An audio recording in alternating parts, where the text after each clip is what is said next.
Hi, welcome to the Premier Power Hour. I'm Zach, and with me today is my friend Mekesia. Mekesia, thanks for joining us today. Thanks for having me. Now, we are in Augusta, Georgia. That's correct. And you do what for Premier here in Augusta? Here at Premier, I am an operations manager here for this Augusta facility in Augusta, Georgia. And so you manage the entire facility? That's correct. Okay, well, awesome. Well, so one of the things that we're trying to do here on our career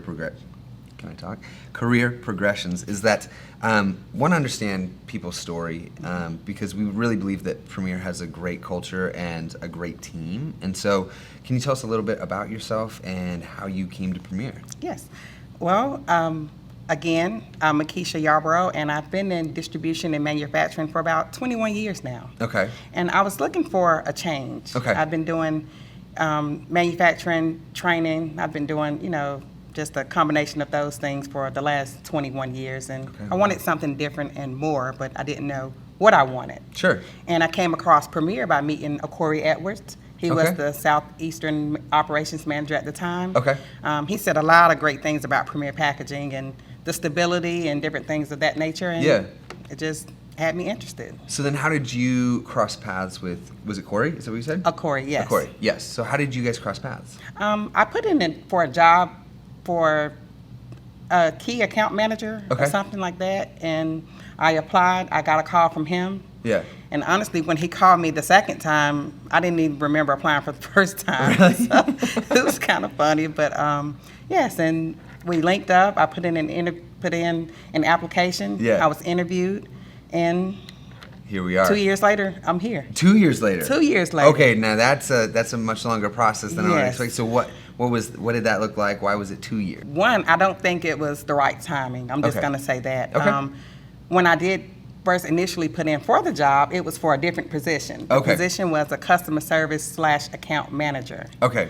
And I think they ended up breaking up the role, so it ended up being like an account manager / CSR. Got it. And when they interviewed me, Corey and John Packwood, they were like, well, I don't think you're right for this role, but, Yeah. I think we may have something else for you. Yeah. And then when the operations manager position came available, they was like, yes, you're perfect for this. Wow. So you interviewed for a different role, and Mm-hmm. then when this one came up, they remembered you and brought you this role and said, "Hey, I think you should apply for this." Yes. See, I think that's special because I think there's a lot of companies where you could interview and they could say, "Yeah, we like you," and if something comes available, we'll let you know, and then you never hear back. Mm-hmm. Right. Yeah. So Premier actually remembers good people. Yes. Mm-hmm. That's awesome. Yes. So what drew you to Premier? Was it just a Corey's testimony, or did you know anything about the packaging industry?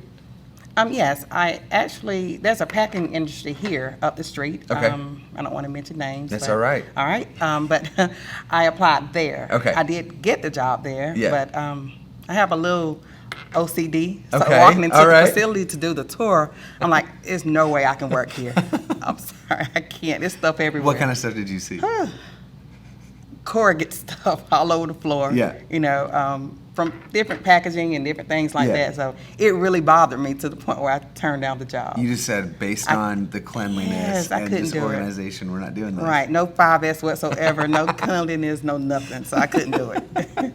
That's amazing. That's pretty good. So then I'm guessing when you came here, it was a bit different. Yes, I came here with heels on. The Corey walked me about 5 miles out there, and I'm I'm walking and trying to keep my cool and looking around like, okay, I like this, I can do this. Yeah. And I just prayed that I did get the position. Yeah. Well, we're glad you're here. Thank you. So you've been working here for how long? I've been here for 9 months. Okay, so just under a year. And then how are you finding our culture and the way that we do things here?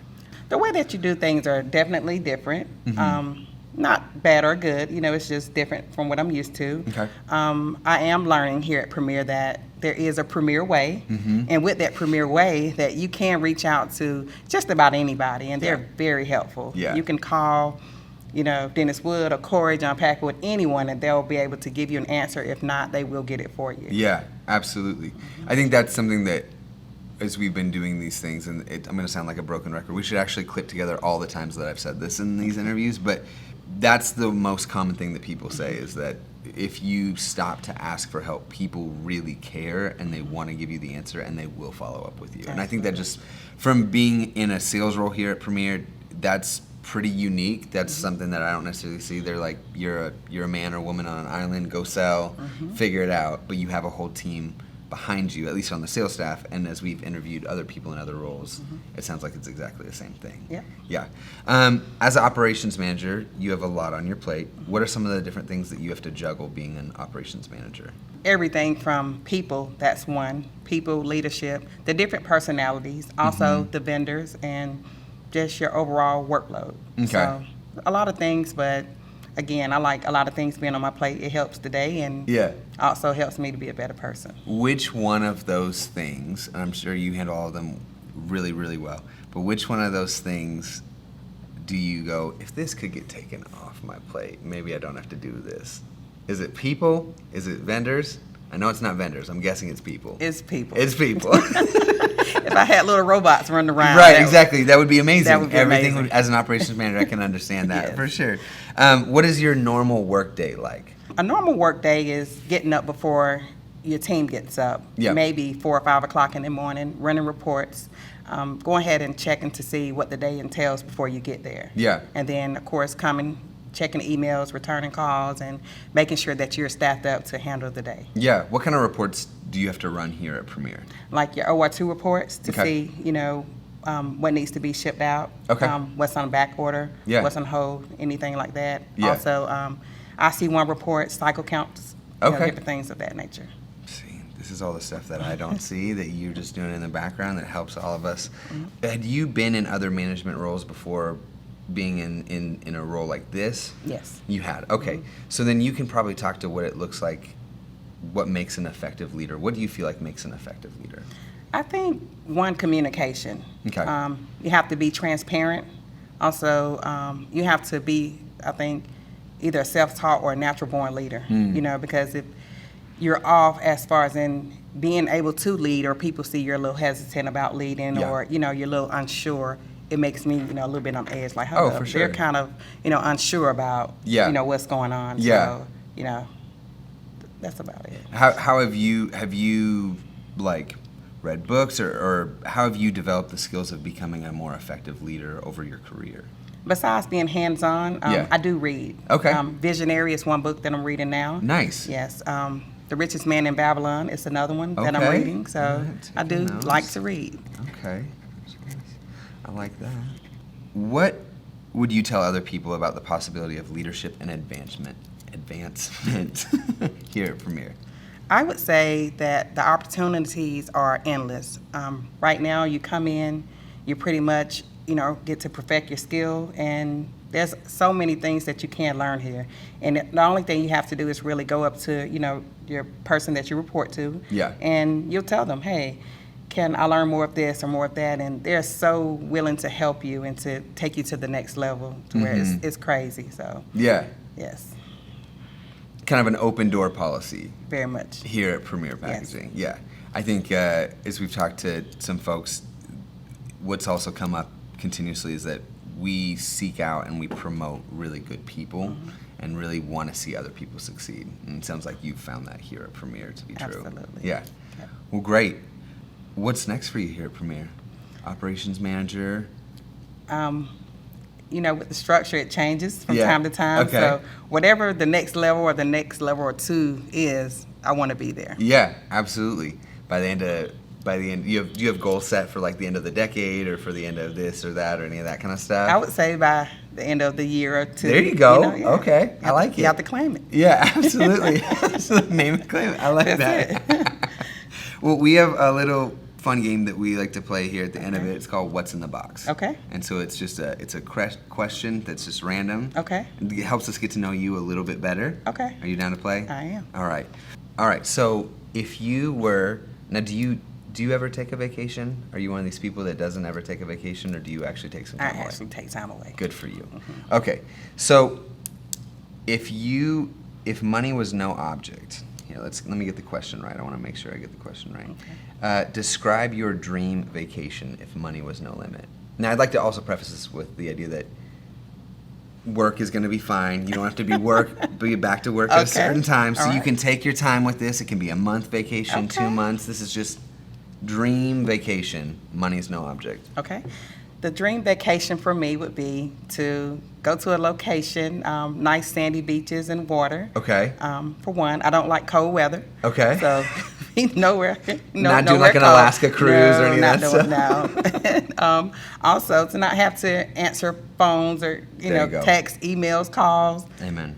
carrier pigeons, none of that. Yeah, no, none of those. No, but Yeah. and to just be able to relax, to Yeah. be able to shop, and Yeah, eat, okay. and shop again. Where are you going shopping? What are you looking for? All kind of high end stores. Okay. And, fashion and Yeah. new wigs and stuff. Yeah. So, yeah. So are you more of a pool or a beach person? I would say pool because I don't necessarily like the sand and stuff Sure. on my feet. So Yeah. I feel like just recently I discovered that I'm not as much of a beach person. And I feel like, I don't know, maybe my friends are all beach people, so they're like, how could you ever say that? But I'm like, Right. I'm from the West Coast, so Oh, they're okay. like, no, the beach is great. And I'm like, no, the pool is better. And it's Absolutely. cleaner. And it's cleaner, yeah. Yeah. So where about are we thinking like, like the Philippines or Hawaii or like- Dubai. Or Dubai. Okay. Yes. Mhm. Okay. Yes. You had that ready. I did. Yeah. I am going. Are you really? I am. I don't have it planned yet. Okay, but I'm you are claiming it. you are going. I am going. That's great. Yes. Are you gonna do all the tourist things like riding the camel, Yes. doing all of that stuff? I rode a camel once, actually. Tell me this story. It was at the fair a few months ago in Columbia County, and they brought this like big camel, and I think it was a bison there and some other things, and Did you ride just all of the No, animals? you can't ride all of them. You can't ride all of them. I rode the camel. Rode the They camel. only let you, rode a few feet, but Okay. I did ride the camel, and I did feed the bison and the goats and Okay. things like that. So, Okay. yeah. Nice. Yeah. So on this vacation, then, so there's the shopping, there's the relaxing. Is there also just going and sightseeing and doing a bunch of that stuff? Yes. I feel like Sightseeing and food. Yeah, you're gonna do all the Yes. things. Yeah. See, I think traveling. Would you travel with other people, or are you Yes. going? Okay. With how my big mate. how big is your crew? It's going to be two of us. Two of us. Yes. All right. That Kids, sounds we'll have to take them on another trip. right. Yes. Yeah, because this is a dream vacation. That's it. No kids. No kids. I love them. Yeah. But just not for this dream. No, right but here. it's not in the dream. No, it's it's not in not. the vision. No. Yeah. Absolutely. Well, that's all I got for you. See, that was pretty quick. It wasn't was, Yeah. yes. Well, thanks for being on today. I really, really appreciate it. I think what you do is so important. At least from a salesperson, I just want to say thank you for everything that you do for all of us to make sure that everything goes out on time and pleases all the customers because it makes all of us look good. So, on behalf of me and the rest of the team, thanks so much for what you do. Thank you, and thank you for having me. Yeah. Well, it's been a pleasure. This is my new friend. That's all the time we have. Until next time, take care. Questions or ideas about this topic? If so, we'd like to hear from you. Please visit crimpac.com/podcast to let us know what you think. Thanks.